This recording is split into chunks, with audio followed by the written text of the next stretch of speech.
This is the evil part of me talking. It's one of my proudest accomplishments. Basically indoctrinating people in a cult-like manner. And people are giving me money. They're just sending it to me. It's like, you got a problem with that? I have 5 million troll followers playing identity politics and group identity. They're just psychopaths who are looking for trouble. It's mass hysteria. Yeah, well, there is an element of that, that's for sure. You deafen me at your peril.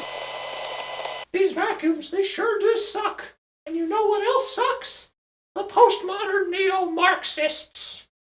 Hello, my dear comrades! If you don't know him already, Jordan Peterson was a Canadian professor at the University of Toronto. His doctorate is in psychology. He's got a pretty big YouTube page now and has written a few self-help books. One of such is 12 Rules for Life. Now, it's a number bigger than the fingers on your hands, so it has to be very smart.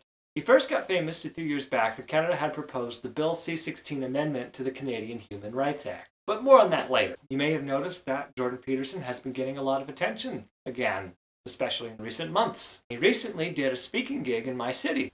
For a while now, if you do much searching of him or even hear about him, it looks like he has a massive fan base that just loves and adores everything he says. A little too much. Some might even call them cult-like. In fact, I recently posted on Facebook that I didn't like Jordan Peterson very much.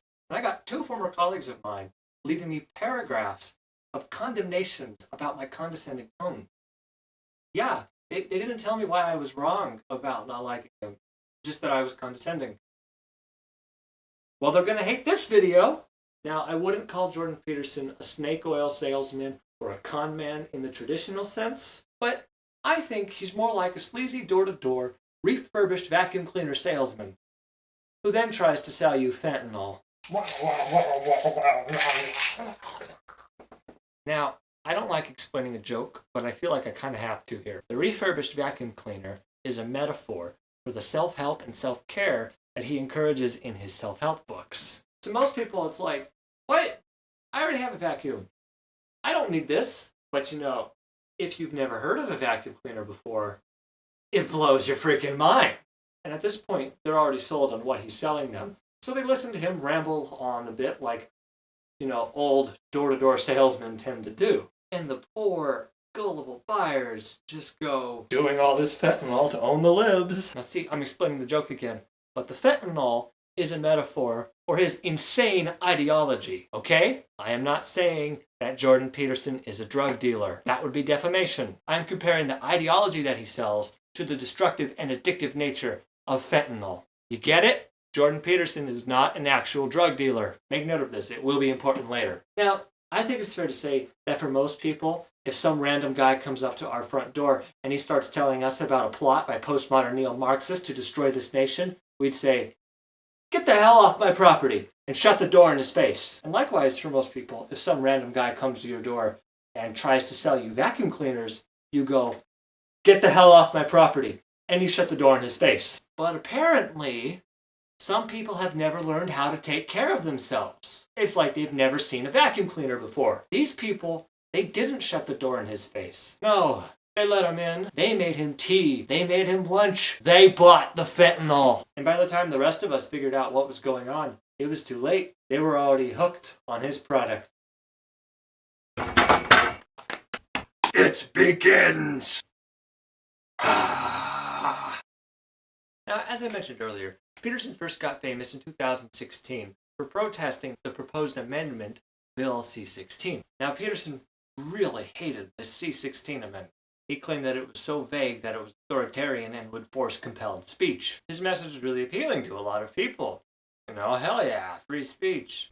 Freedom of speech is freedom to engage in the processes that we use to formulate the problems in our society, to generate solutions to them and reach a consensus. It's actually a mechanism. It's not just another value. And you should put constraints on free speech with the most extreme caution because you interfere with people's ability to think and communicate. The reason I'm defending freedom of speech is because that's how people with different opinions settle their opinions in a civil society. And Peterson was tapping into a pretty big online community of anti-SJWs, anti-feminists, who for years have built themselves up as opposition to the most extreme members of these groups. Now, using some of the exact same arguments Peterson does. I'm sure you've seen some of these people already. You can find these communities all over the internet. So as I look at my notes here, I see that I wrote Gamergate on the back of my cards, but frankly, I don't want to talk about those assholes! Peterson, of course, has taken this a few steps further. Books like this, they're made for a very specific market. People who feel like they have some semblance of their life together, or understand the importance of setting goals and working towards them, or even have very basic understanding of therapy. They don't need this. If you know how to solve your problems, or at least start working towards solving them, you don't need a hero to swoop in and straighten up your life. This is 100% how people wind up getting sucked into cults. Right now, there are apparently a lot of young men who don't have these things in their lives. They have a lot of angst, and they're unsure of their place in the world. And then they see these much smaller minority groups working together, and they get envious. They wish they could have the same sense of purpose. They see these other groups making these great societal gains, and they feel like they're losing out. And that's just enough for people like Peterson to swoop in and take them under their wing. That's a whole other topic, though. Let's stay focused on Peterson. But anyway, when Peterson started getting attention over C16, market was already there for it. The internet had done all the hard work for him. All these people were already ready to go. They were galvanized by Peterson's YouTube and TV appearances, a lot of which included him interacting with emotional screaming college students. Many of these interactions went really poorly for Peterson's opponents, and this community, they were ready to follow him to the ends of the earth. But now, you may be wondering, just what did C16 actually say? Well, discerning viewer, I must commend you for asking this question, because Peterson's fans never did. All C16 did was add gender identity and expression to the list of protected classes already in the Human Rights Act, right alongside race, national or ethnic origin, color, religion, age, sex, sexual orientation, marital status, family status, disability or a conviction for an offense for which a pardon has been granted or in respect of which a record suspension has been ordered. And that's it. In New York City, for example, there are now 31 protected gender identities, and I see no reason whatsoever why each of those gender identities can't demand the use of their own pronoun. Well, Bill 16, C16 and the Ontario Human Rights Code do not actually legislate pronoun usage. They don't specify 31 genders or anything of the kind. The cases that we're seeing in the tribunals are not the kind of extreme examples of a number of different kinds of gender pronouns. What we're seeing is really more basic human rights questions. So questions like, are you required to undergo surgery in order to have an identity document that properly captures who you are as a person? Discrimination in policing contexts, discrimination in the workplace. And so I think the pronoun issue is really a red herring. And in addition to that, Part 1, Section 5 of the Human Rights Act explicitly states what practices do count as discrimination, none of which include any of the fearful imagery Peterson conjured up, none of which includes any mention of any gender pronouns, let alone any of the so-called made-up ones he claimed. Now, the list is pretty long, so I won't list all of them on here, but this is something that, from what I can tell, Peterson never actually once acknowledged in any of his appearances when he was sounding the alarm about the C16 amendment. Like, the closest thing on this list that I can think of is maybe harassment, but then the bill explicitly defines harassment as a discriminatory practice in the provision of goods, services, facilities, or accommodation customarily available to the general public in the provision of commercial premises or residential accommodation or in matters related to employment. Oh, and so is sexual harassment. And now, that's still a pretty far cry from simply just misgendering someone. You know, harassment here isn't defined as something that happens as an accident. I seriously doubt that Peterson, or most people really, would ever even end up in a situation where this applies to them. Now, I could see maybe you're bullying someone at work because they're trans. That would be harassment. You won't shut up about it and you won't leave them alone. Is that something you're going to do, Peterson? Huh? At my workplace at the university, I've been warned innumerable times not to have a discussion with a student, male or female, but it's the females that are of concern in this particular rule, with the door shut. And that's not like 6 months ago. That's not like 3 months ago. That's like advice from the last 15 years. But I don't listen to that because I think, sorry, I'm not living that. You know, I've also been accused 3 times in my career of sexual impropriety. Baseless accusations. I know how to stand up to a man who's unfairly trespassing against me. And the reason I know that is because the parameters for my resistance are quite well defined, which is we talk, we argue, we push, and then it becomes physical, right? Like if we move beyond the boundaries of civil discourse, we know what the next step is. Okay, that's forbidden in discourse with women. And so I don't think that men can control crazy women.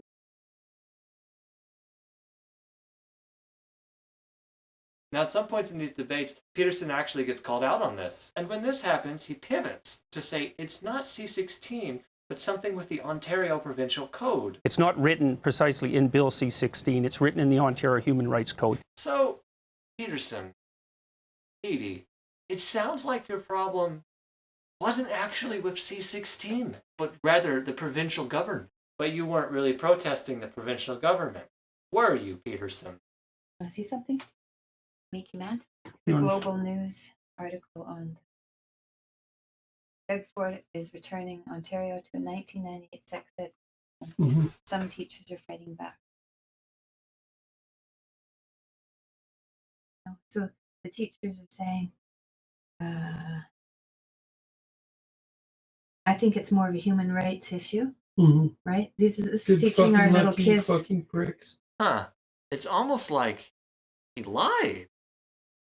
But surely Peterson's not a liar, right? Oh, look, the Canadian Bar Association said he was full of shit. No, wait, get that out of here. I'm not ready to call him a liar yet. And what we mean by gender pronouns is not just he and she, but a whole slew of invented gender pronouns that you're going to be compelled to use. Yeah, you're already compelled to use, and likely in the States too, even though people don't know it yet. Certainly in New York. In this Joe Rogan podcast, he talks about otherkin. You have animal kin, which is otherkin, including worm self, which was the one I found most amusing. Worm self, fox I guess kin. that's for the low self-esteem otherkins. Now, otherkin are people who spiritually identify as not being entirely human or they're part animal. Peterson in this podcast claims the C16 amendment would also cover them, and that the addition of Q to the LGBT acronym covers them. So there's an infinite number of gradations in a rainbow, and there's an infinite number of letters that are accumulating on the LGBT rainbow, and there's an element of clear absurdity to that, and one of them is, I believe it's Q plus that includes the otherkin types. While I'm sure there is probably some overlap between these people, this shows a terrible lack of understanding, which is something I would forgive a normal layman for not understanding. Because, let's be real, these groups are really tiny. It is entirely conceivable to live your life and never meet these people, or at least not recognize you meeting them. But Peterson is not a layman. He holds a doctorate in psychology. He was a professor. He worked for years at a university. You would think that with these credentials, he would have a better understanding of these people, wouldn't he? Now, I don't have anything against these otherkin people, but they are a very common punching bag on the internet. You don't have to look very hard to find people making fun of them.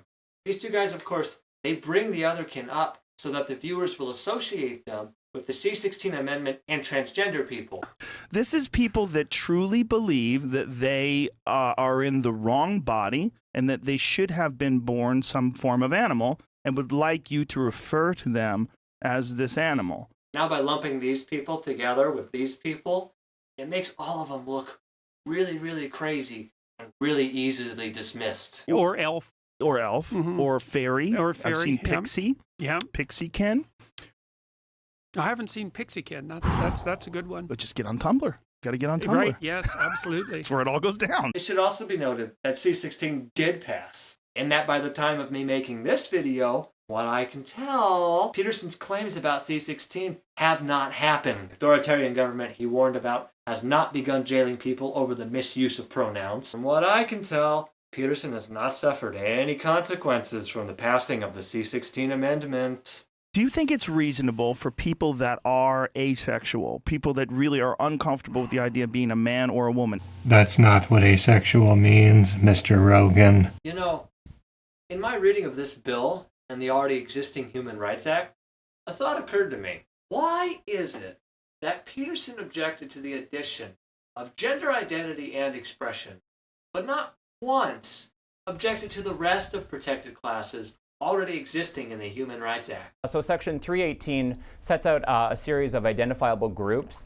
and we're talking about the clearest of cases, the cases of advocating genocide. And we have a series of groups that are already identified in the code, and all this does is add gender identity and gender expression to the categories that are already identified. And so I think we really have to add some reasonableness to this discussion, actually clearly articulate what the provision does. Surely, if the addition of gender identity and expression is compelling speech, then the rest of the other classes would be too, right?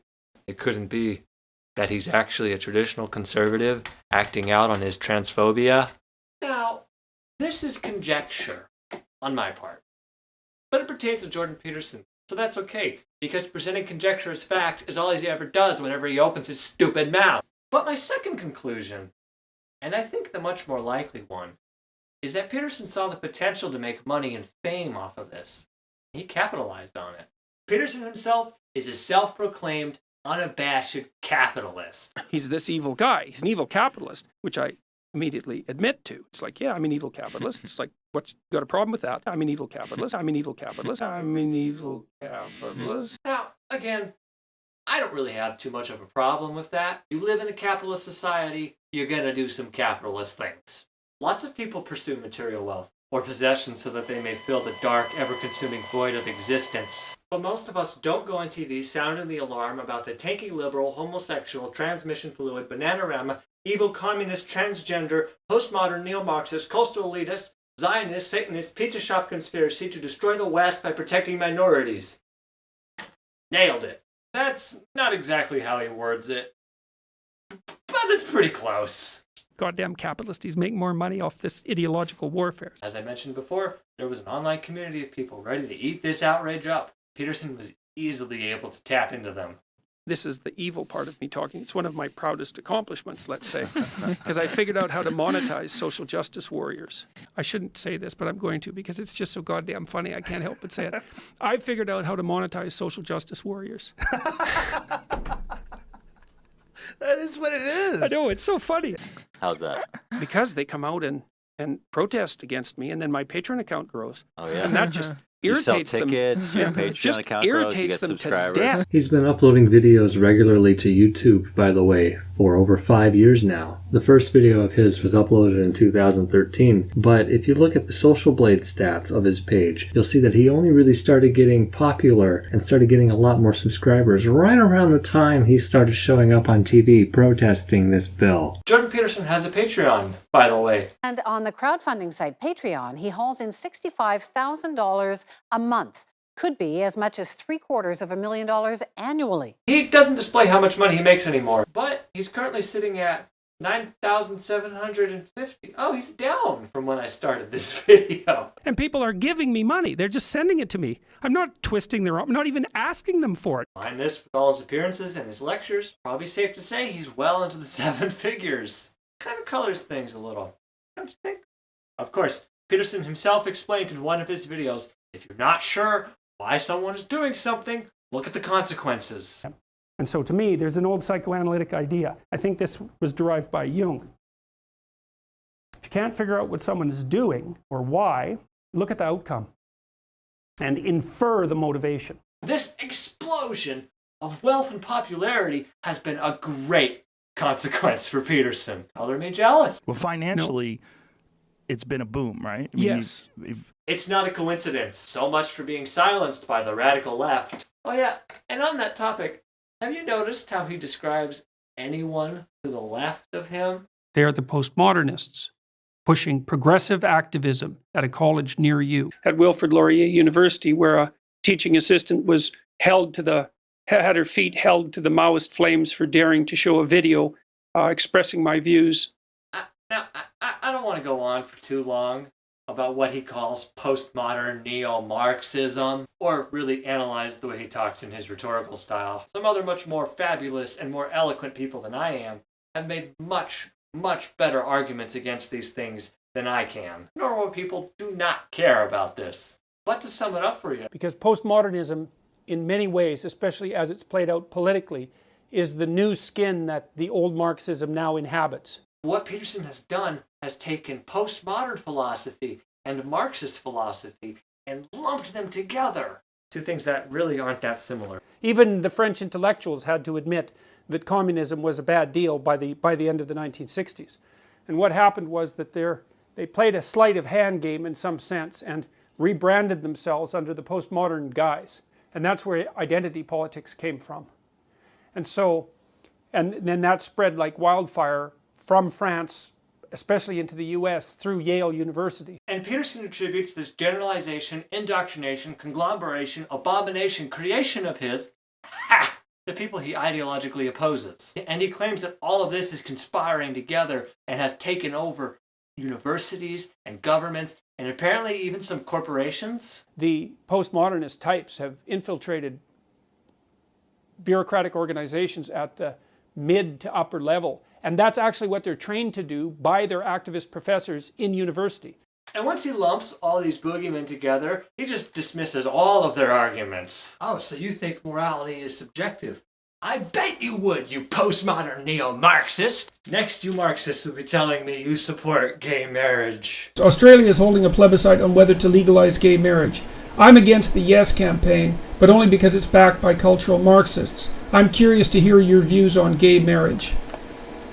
Well, I would be against it too if it was backed by cultural Marxists. But wait, he didn't say postmodern neo-Marxist, he said cultural Marxist. That's different, right? Oh, that's right!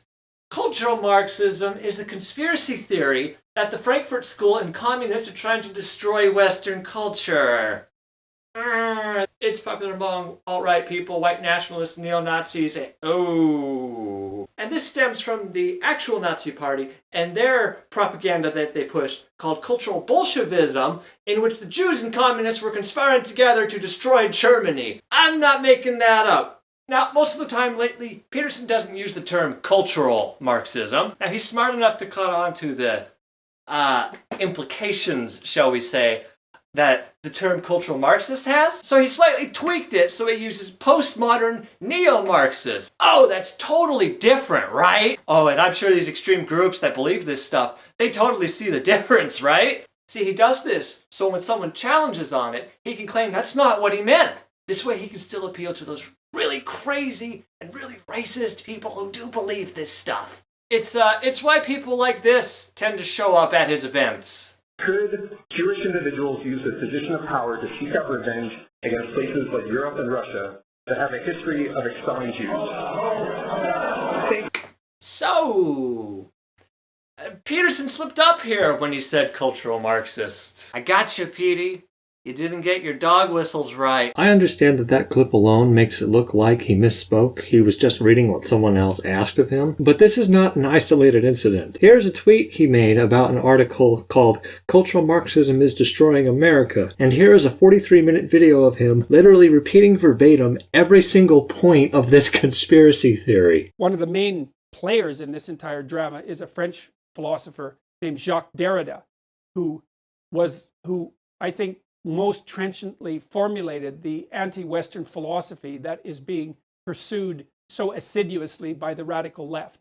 Guys, I'm going to be completely honest with all of you. I have no idea who this Derrida fellow is. I'm sorry to disappoint any radical leftists or Peterson fanatics who think I should read him. Please leave me an angry comment telling why. The people who hold this doctrine, this radical postmodern communitarian doctrine that makes racial identity or sexual identity or gender identity or some kind of group identity paramount.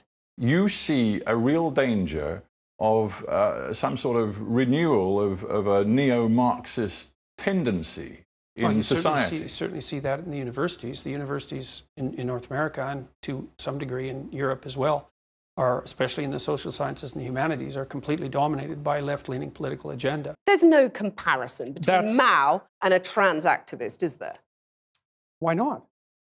They've got control over most low to mid-level bureaucratic structures, and many governments as well. But even in the United States, where a lot of the governmental institutions have swung back to the Republican side, Because trans activists aren't killing millions of people?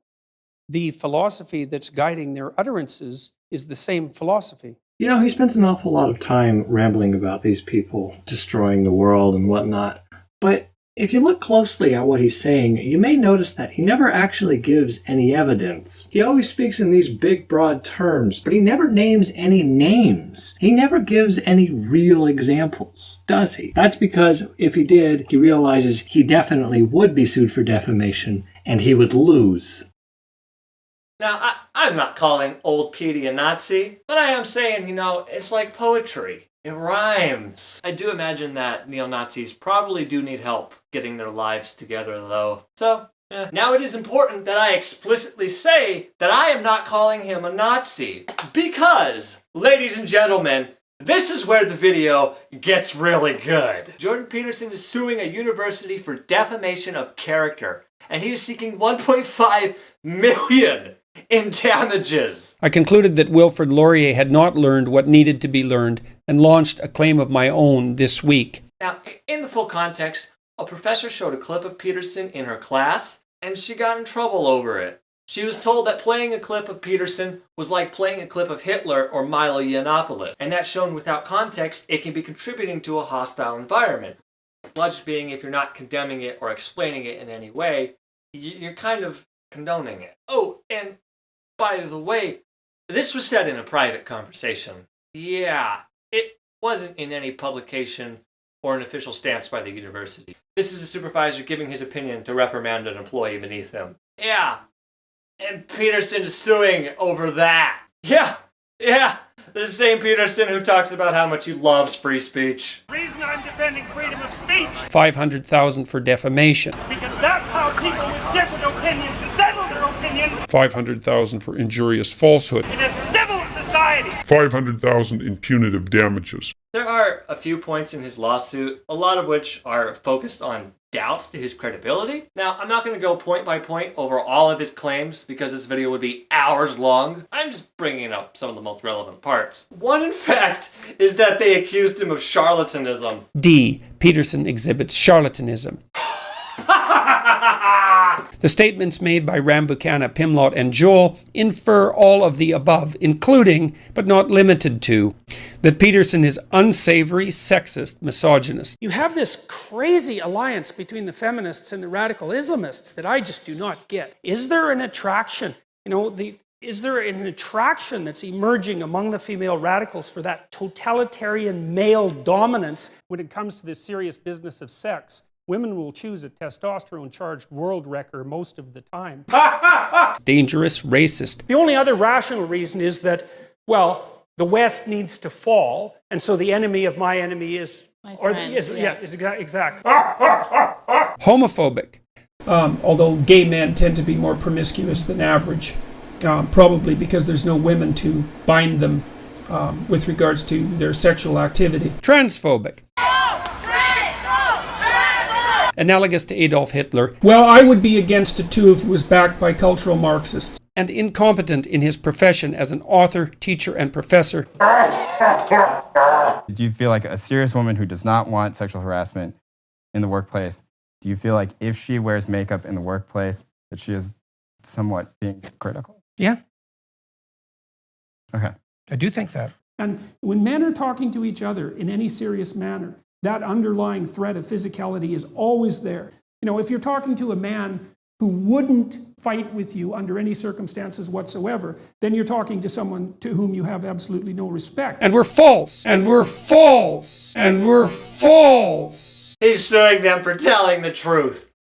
Oh God, that means I'm in danger. Am I next? He also threatened to sue the critic and a publication for calling him misogynistic, even though they were using quotes and examples of his own words. $500,000 for injurious falsehood.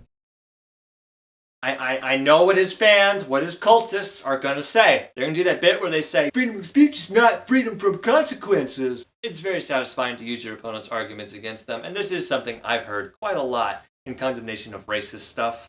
It's not quite applicable to this, though. Because when people mention consequences, they usually mean social consequences. You know, people burning bridges, people refusing to work with someone, people losing their jobs. What they don't mean by consequences is the government punishing you. Freedom of speech means you will not be legally punished by the government. But now, when you sue someone for defamation, you are asking the government to make a judgment against what they have said. You are asking the government to intervene. You are asking the government to compel someone's speech. This is why I kind of had that bit at the start where I explained the joke. Originally, I was going to act out this sketch where I pretended to be Jordan Peterson selling unsuspecting young people vacuum cleaners with fentanyl. But you know, now he's just revealed himself to be just another thin-skinned conservative who dishes out all this trash talk, but he can't handle it when he gets it back to him. I knew he was like that from the very beginning.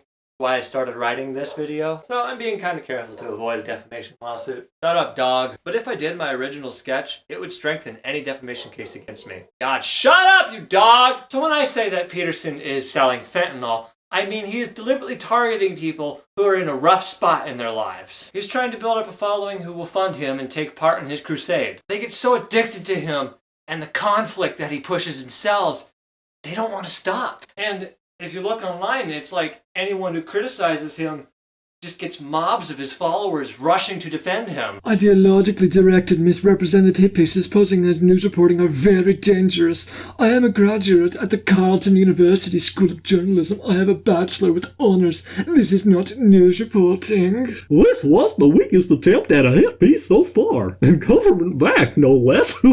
He's inspired millions of men to shoulder the pain of life and be better people. Start paying him the respect he deserves, or people will continue to not respect you as a media outlet. Yeah, he's dangerous. Dangerous to the left and groupthink. That's kind of dangerous. I wouldn't be surprised if conversations like this are sometimes hindered for you by how patronizing and reactionary you can be.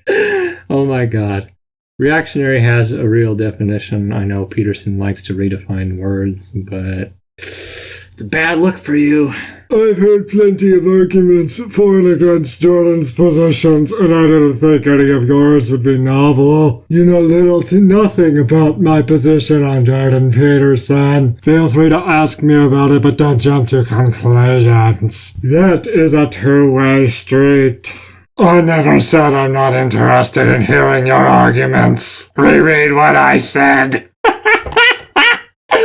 I didn't like the condescending, so I called you out on it. The ball was then in your court, and remains there. You never addressed the original question and immediately went on a tirade. The CBC is danger. Oh, there's 5 more. Oh my god. I'm done with this. And they're very predictable. They all seem to show up and they just talk the same and speak the same. Well, I guess technically they're writing the same. I don't want to meet these people in real life. It's an awful lot like telling a drug addict that they have a problem and are hanging out with the wrong crowd. They really don't want to hear it. So when I say fentanyl, I don't want you to associate Peterson with the opioid epidemic. I want you to associate his ideology with it. And that is not legally defamation! Of course, his personal identity is so attached to the politics of his ideology, he might feel like it is. Goddamn capitalists make more money off this ideological warfare. He really loves to play identity politics as much as he denies it. In the discussions that I've had with people, let's say in the mainstream media, about the response to me, there's a chronic and constant attempt to make it political. It's not political. What I'm doing is not political. It's psychological. Trudeau is exactly what you would be afraid of if you were afraid of him. He doesn't have an answer to a problem that isn't overwhelmingly predictable ideologically. It's like you don't even need him. You just have to run the ideology. Doing all this fentanyl to own the libs! By the way, why does he pronounce it ideology? I've always heard it pronounced ideology. I don't know, maybe it's a regional thing. Maybe he says like that because he really only ever says that word when he talks about his opponents and people he doesn't like. Maybe he wants you to associate the word ideology with idiocy. Now, it's a stretch, but it's the kind of analysis and conjecture that Peterson constantly does, so I think it's fair. Are you gonna sue me too, Peterson? You want to sue a disabled and unemployed guy who can't lift more than 30 pounds? A guy with no real income and a year plus a gap on his resume? Even though you will then turn around and say stuff like this. I thought the things that I say through very carefully, and you know, I'm perfectly willing to live or die by them, let's say. I'm perfectly willing to be held accountable for my actions. And are you prepared to suffer the consequences that society may deem you need to suffer because of your views? Yes, I'm prepared to do that. Sounds like an open invitation to me. Maybe instead he'll watch this video and he'll just tweet angrily at me instead, like he did this reporter. And you call me a fascist, you sanctimonious prick. If you were in my room at the moment, I'd slap you happily. You know, it's just kind of funny that he's suing for defamation for being compared to a Nazi or Milo Yiannopoulos, when he frequently goes and says that neo-Marxists and postmodernists are infiltrating our society. And then what happened was the postmodernists came onto the scene and they were all Marxists. I don't think its dangers can be overstated. And I also don't think the degree to which it's already infiltrated our culture can be overstated. You may not realize it, but you are currently funding some dangerous people. They are indoctrinating young minds throughout the West with their resentment-ridden ideology. And there's something to do with feminists, I believe. And if you want proof of that, you can just go onto the websites of women's studies groups, for example, because they're some of the top offenders, and just look at what they say. Really, just pick a random YouTube video of him. There are tens of thousands of hours. He talks about this kind of stuff a lot. And it's not just limited to postmodern neo-Marxist social justice warrior feminists. Well, I don't really regard atheists as an oppressed group personally. I don't think there's any real historical evidence for that, especially in North America and Europe. Richard Dawkins' book came out about 3 to 4 years ago. Yeah, so I'd like, and it's got a perfectly fine, perfectly fine reception. Mm-hmm. I mean, and there's no evidence that he's being oppressed, even though maybe he should be. Remember that his doctorate is in psychology. Now, Peterson has this rhetorical style where he says certain things and it touches on certain emotions. But if you actually get down to the details of what he's saying and think about his intentions behind them, it looks like he's saying some crazy shit. Yeah, well, kindness is the excuse that social justice warriors use when they want to exercise control over what other people think and say. Yeah, that entire sentence sounded normal. It's not like social justice warrior is a phrase I've only ever heard coming out of the mouths of insane people. Now, someone else already did a pretty good analysis of the way Peterson talks, so I won't get too much into that. But there's one little detail I'd like to add. No, I didn't say that. I was just making an observation for no reason at all. I'm not saying anything. It's just an observation. You know, like I mentioned with the C16 amendment, he was appealing to a sense of liberty, and a lot of people got behind that. But when you actually examine the details of what he was so terrified of, it doesn't say anything that he claimed it did. He just made it all up. And what do you know, if we take this approach to a lot of his other claims, we reach a similar conclusion. He has no idea what the hell he's talking about. Human emissions of carbon dioxide have saved life on Earth from inevitable starvation and extinction due to CO2. This is the Freud in me. It's like, is there an attraction? You know, is there this unconscious balancing? This unconscious balancing. Now, this is perfect timing, because right in the middle of me writing this script, well, the first time, he did a Reddit Ask Me Anything. Didn't go well. He didn't respond to me. I wonder why.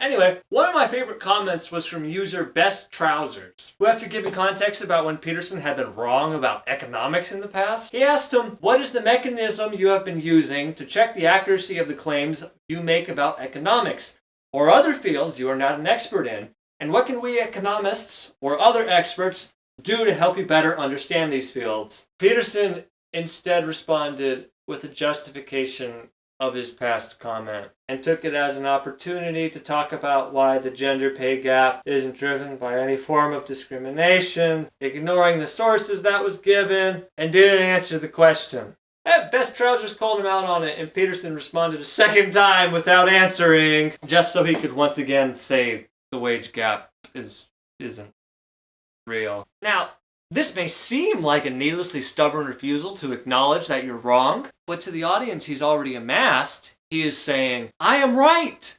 Don't listen to this person. Don't listen to all of their sources. Don't trust their science. Trust me. I know what's right. I am your God. Back me on Patreon! You know, a flippant rejection of and refusal to acknowledge sources like this and completely ignoring the question of his validity in subjects he is not familiar with. I'm an evolutionary biologist, by the way, not a political philosopher. And ignoring an offer to help him become more familiar. It's not something I would expect from an honest person who holds a PhD. I would hope that in order to get through that much of college and to hold your position at a university, you'd be better at these things. Unless, of course, doing these things helps him work towards reaching a goal that he may have. And so a lot of these kids are lost in the underworld, let's say, in nihilism. And they turn to these ideological solutions because they don't know what else to do. And they're angry. It's like, I have something better for them to do. Grow the hell up. It's almost like he's trying to set himself up as a messiah figure or a cult leader. Are you the next Marshall McLuhan? Are you the next Billy Graham? Like, are you a prof? Or are you Billy McLuhan. I don't know what's next, really. So you're a prophet? Well, you know, we're in a new world in many ways because of the reach of social media. I've had 25,000 letters since June, something like that, from people who told me that I've brought them back from the brink of destruction. I know perfectly well. I've talked to 150,000 people in the last 3 months at 55 live events. I understand my audience, and I know perfectly well that the vast majority of them are there because they were rather disoriented in life for various reasons and have decided to develop a personal vision and to take more responsibility and to try to tell the truth as best they can, and that's actually helping them a lot. That's what's happening. His truth and answers are the only proper ones, even when it's a subject he has no education about. In fact, there's even a video of him explaining something called Darwinian truth. How do you determine whether or not a theory is true? Then you ask yourself, well, what do you mean by true? Well, then you're in trouble. Okay, because I think you can take a Newtonian perspective on that, or a Darwinian perspective.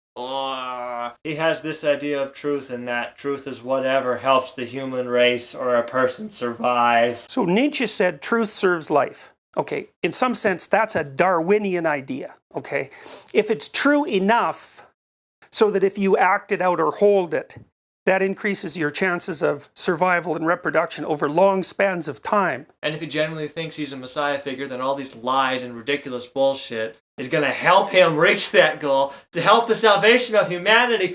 Holy crap, he's insane! And sufficient truth is the truth that allows you to survive and reproduce. And from a Darwinian perspective, there isn't any truth past that. Holy crap, he really believes this shit! I think I might be dead. All hail the perfect Pied Piper Peterson as he picks a peck of pickled postmodern peppered poop right out of his posterior pooper. He has 2 of them. Kinda hard to tell the difference sometimes. I could make that joke because I have Crohn's disease. A slight side note on this Reddit Ask Me Anything he did. Some of his answers, he referenced books written by other people. And when he did this, he gave Amazon links to them, which would be fine. But when he did this, it wasn't just a link. They were all Amazon affiliate links, which means for anyone who clicked these links, who made an Amazon purchase within 24 hours of clicking that link, Peterson would earn a commission. Yeah, here are my sources. Thanks for that extra cash, suckers. I imagine Peterson's probably a big fan of Glengarry Glen Ross. Always be closer. Toxic masculinity? Ah, we're salesmen. We're just lobsters upholding the status quo. Anyway, most of his comments on this Ask Me Anything, they're a whole jumble of words. A word salad with a gish gallop dallop on top. I'm not going to share most on here because they're so incredibly boring. Peterson somehow manages to use all of these words without saying much at all. He seems pretty incapable of answering most questions without his response becoming esoteric. It's like, it makes him sound smart if you're not used to these words. Now, it seems to me like he gets really esoteric and vague, so a lot of people look at it and say, oh, he must be smart, he knows what he's doing. But when someone actually understands the words he's saying and the subjects he's talking about, They call him out on it, but then he can backpedal and he can say, no, you're misrepresenting me. I didn't say that. I'm not saying anything. It's just an observation. I'm not saying that. I didn't say that. I've never said anything like that. No, I didn't say the last part of that. And that isn't what I said. I don't mean, I'm not saying that. I'm not saying at all. Google I it. didn't say that. That isn't what I said. Like, you're pushing it past what I said by a substantial margin. I didn't say that. I'm not saying that. I didn't say that. I didn't say they were unhappy dominating men. I didn't say they couldn't do it. I didn't say the government should step in. I didn't say anything about anybody stepping in and changing it. No, I didn't say that either. No, I'm not saying it doesn't matter. I didn't ever say that. Maybe I should have just shut the hell up. And this way, all of his followers look at it and say, yeah, he's right. Why are you being mean to him? He also says on his Twitter bio that retweets and follows are not to be seen as endorsements, and that sometimes he posts material with which he does not agree. But to me, this sounds like he's preemptively trying to say, I didn't say that, so that way no one can hold him responsible for anything he says. You know, this just helps to create the image to his followers that Peterson can never be wrong. Okay. See, because I'm very, very, very careful with my words. This isn't limited to his writing. He talks this way too. That's how his brain works. There was one definitive answer he gave, though. Nazism was an atheist doctrine. So was Marxism. Yeah, this is coming from the guy who is suing for being compared to Hitler. It's perfectly fine for Peterson to slander atheists. Compare them to Nazis. But don't you do it to him. He'll sue you. Yeah, trans activists are Maoists, but don't mention him and Hitler in the same sentence. Did I mention his doctorate is in psychology? Or, you know, maybe if women don't want the workplace to be sexualized, they shouldn't be allowed to wear makeup. I didn't right? say that. Well, Google I it. didn't say It was that. a Vice interview. Google it. Yeah, well. Great going, Peterson. Interrupt the only woman on the stage so you can get your catchphrase in. Yeah, I'm sure that'll help dispel all the accusations of sexism against you. At first, I wanted to compare Peterson to U.S. Senator Joseph McCarthy. McCarthy was perhaps the largest contributor to the Red Scare during the Cold War, and it's true that Peterson bears some similarities to McCarthy, but I won't compare the two because he might sue me for defamation. Likewise, I also won't compare Peterson to Dr. Oz for taking advantage of gullible and vulnerable people for money and fame. I also wouldn't compare Peterson to Jim Jones, the cult leader responsible for the mass suicide and murder of over 900 people. One could probably look at all the similarities between these people and kind of get a weird feeling that something might be wrong, that he might be leading these people to a really weird place, and you might be wondering, well, what's his end goal? And you might be thinking, well, these people had awful end goals. What's Peterson's end goal? Is he going to lead his followers to the same dark place all these other people did? And you might think that. But I'm not going to say that. I'm not going to make that comparison. That might be wrong. And that's why I'm not going to compare them. You could compare them, but I'm not gonna. Are they alike? I'm not gonna say. I won't say. I never said that. That's not what I meant. Oh. Huh. Silly, quasi-diluted virtue signaling. Hey folks, thanks for making it to the end of the video. If you liked this video, I would greatly appreciate it if you clicked the like or subscribe button. This video took a lot more work than I expected, and if you'd like to see me make more stuff like this, well, you know, let me know in the comments. And likewise, if you didn't like this video, well, you know what to do. I have actually figured out a way to convert hateful internet comments into calories, so, you know, it's my new diet plan.